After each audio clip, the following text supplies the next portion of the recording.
વસંત પંચમીના શુભ મંગલકારી દિવસે આજે અંતરના ઉડાનથી પ્રાર્થના કરવાનો સમય છે. અનંત જન્મોના અનંત પાપને માફી કરી દેવાનો આજે એક અદ્ભુત ઉત્સવ છે. આ દિવસે જે ધારીએ તેવા થઈએ, માગીએ તેવું મળે, એવો એક મંગલકારી શુભ દિવસ છે.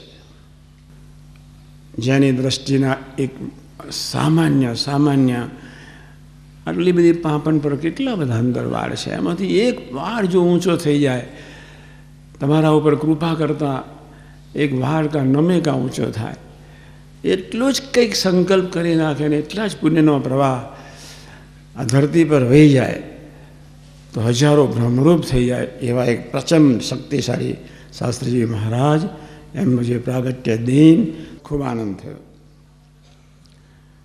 થોડુંક ઉજવવાનું હવે વધારે નક્કી કરીએ.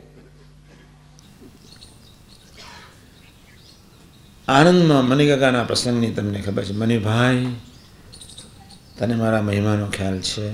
એના મહારાજ કે આફ્રિકા જેવો દેશ, ઘોર અંધારપટ, જ્યાં કોઈ હોય નહીં, ત્યાં શાસ્ત્રીજી મહારાજ એટલું જ કોઈ બોલે અને અવાજના આંદોલનો જેટલા જીવાત્માઓ, જીવ, શુદ્ર જીવો, એ આંદોલનો જેને સ્પર્શે એની લક્ષ 84 ઉડી જાય. લક્ષ 84 ઉડી ગઈ એટલે કલ્યાણના માર્ગે ચાલે. શાસ્ત્રીજી મહારાજ એના ધની થયા.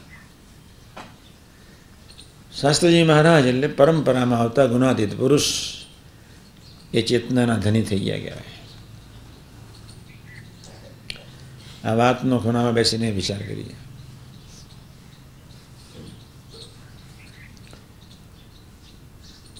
આટલો જ બધો અપરંપાર મહિમા જો હોય, પહેલું તો કોઈનું જોવાનું મન ન થાય. શાસ્ત્રીજી મહારાજ વડતાલની ધરતી, દરરોજ અપમાન, 3.5 મહિના સુધી કોન્સ્ટન્ટ એન્ડ કન્ટિન્યુઅસ શાસ્ત્રીજી મહારાજ જ્યારે ઠાકોરજીના દર્શન કરવા જાય ત્યારે પાછળથી સોયો ભોકાય, બ્લડ નીકળે, ધોતિયું બદલવા જાય, ધોતિયું બદલીને પછી પાછા દંડવત કરવા પાછા આવી જાય.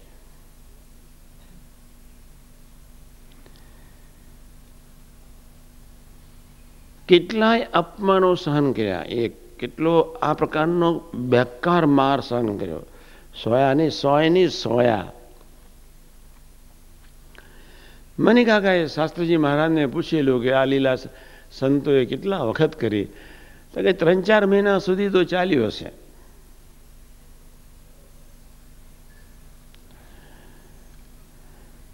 છેવટે જ્યારે અગ્નિ સ્નાન કરાવવાનો સંકલ્પ એ સંતોને ઉઠ્યો ત્યારે બધાને, એમના સાથી મિત્રોને ખ્યાલ આવ્યો ત્યારે પદાજીને કહ્યું કે હવે આપણે નીકળો.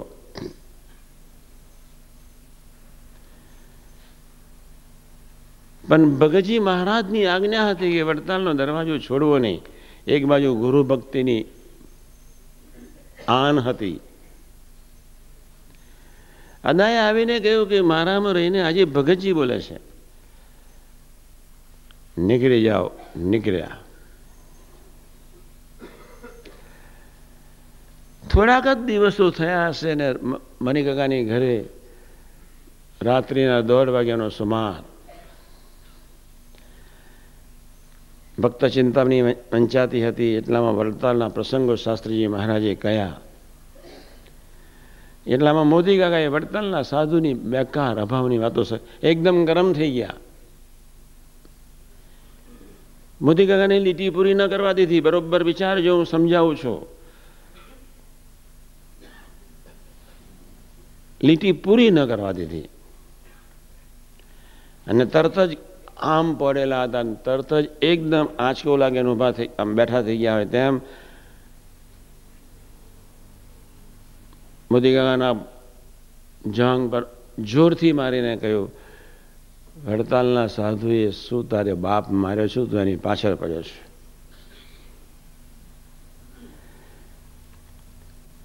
એક વાત, ભગવાન સ્વામિનારાયણનો કેવો મહિમા છે. બીજી વાત, સંબંધનો કેવો મહિમા છે. ત્રીજી વાત,